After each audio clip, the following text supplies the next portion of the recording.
But if you're skeptical, and I know you're out there, and you're just not sure about what it's all about, Sabrina Smelko is here for you. So she's going to give us an introduction to the science behind crystals and show us what we can start using today to help heal various issues. And Sabrina, I can't think of a better time to talk about crystals. We need some love and light in this world, right? I know we need that healing energy. And the best part is it's right here for us provided on Earth. So what a better thing to take advantage of and start learning about. That's right. So I'm very intrigued by this. Let's start with you telling us a little bit about crystals. So crystals, really cool, are basically formed as the molten surface of the planet, the molten core of the planet. As these minerals come to the surface, they kind of seep into the cracks and crevices of rocks and they begin to cool.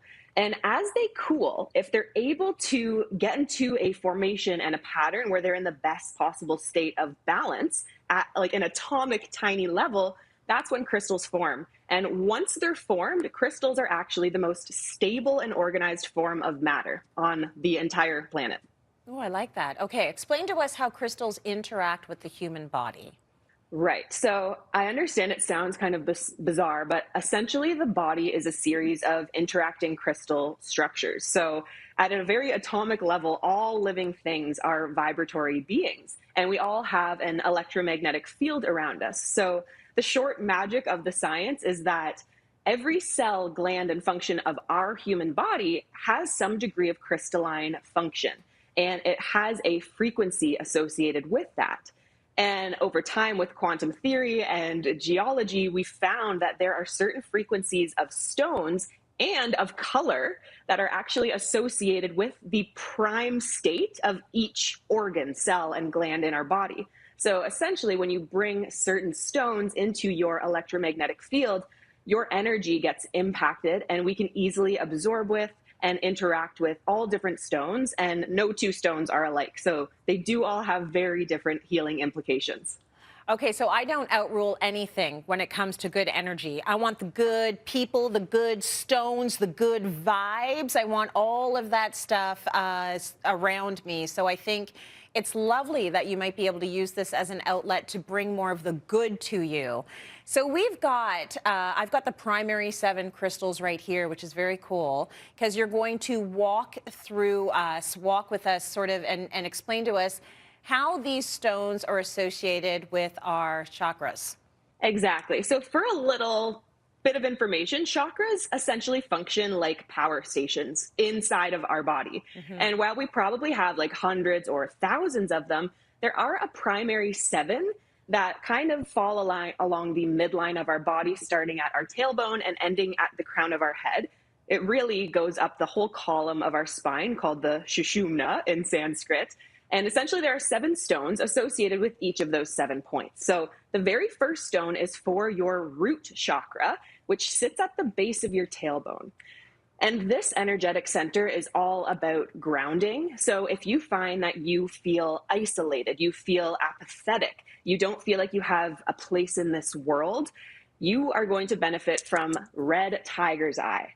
So this will also help you if you have blood circulation issues, if you have problems with your feet and your legs. Anything in your lower body is going to be dominated by your root chakra, and something like red tiger's eye will really help you. Go ahead. What's the next one? Carnelian. So this is going to really help if you feel like you lack spontaneity in your life and you've lost that zest of kind of like feeling stimulated in life. If you feel deprived and you feel frustrated, if you feel emotionally reactive, then you probably have an imbalanced sacral chakra, which is your second chakra associated with carnelian. And another thing is, if you have low back pain, if you have bladder issues, kidney issues, menstrual irregularities, carnelian, that's yours. Wow, I feel like maybe I need some of that carnelian. You can't go wrong. They are here. The idea is that like all of your chakras are never fully balanced. It's almost impossible to have them all in perfect functioning working order at all times. So bringing these things into your life can just help as your weeks go by. And of course we have imbalance in our life, right? That's kind of what happens. The only certainty we have is change. So bringing these things into our life can really help ground us and bring our energy back so that we're more in our power. So the third chakra is our solar plexus, located right here. And if you find that you have issues with confidence, if you have intolerances, immune system issues, issues with your spleen and your liver, your pancreas. Beautiful. Okay, so now we're moving into the heart. Let's talk about which crystal works well with the heart chakra. The heart chakra is all about balance. And when it's out of balance, we can feel intolerant of others, judgmental. We don't know how to like hold our ground and hold our own. We can also experience lots of like self-doubt, lack of feeling good about yourself, constantly seeking reassurance. That is an imbalanced heart chakra. So if you want to feel a little more calm, a little more clear-sighted, then aventurine, this beautiful green stone, this one will be for you to meditate with. Beautiful. And next?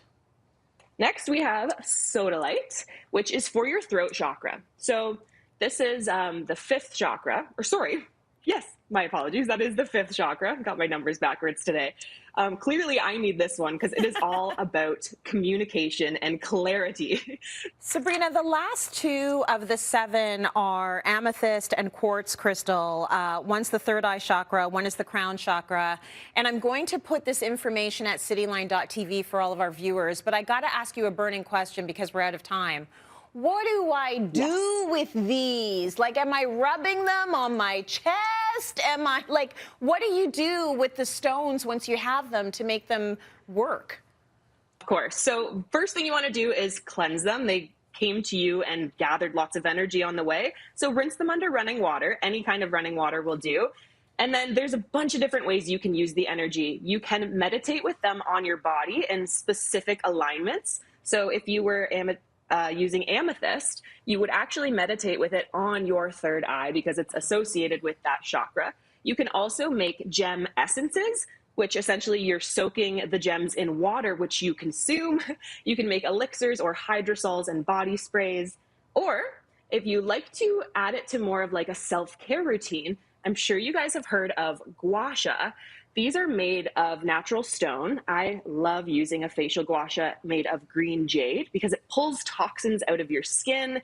And you can actually use this as a way to, like a stepping stone into crystals. It's really lovely self-care, and I appreciate you introducing this subject to our viewers, Sabrina. So good, and so much more to talk about, so we'll have you on again to go through even more of the crystal world that you're a part of. Thank you, my friend.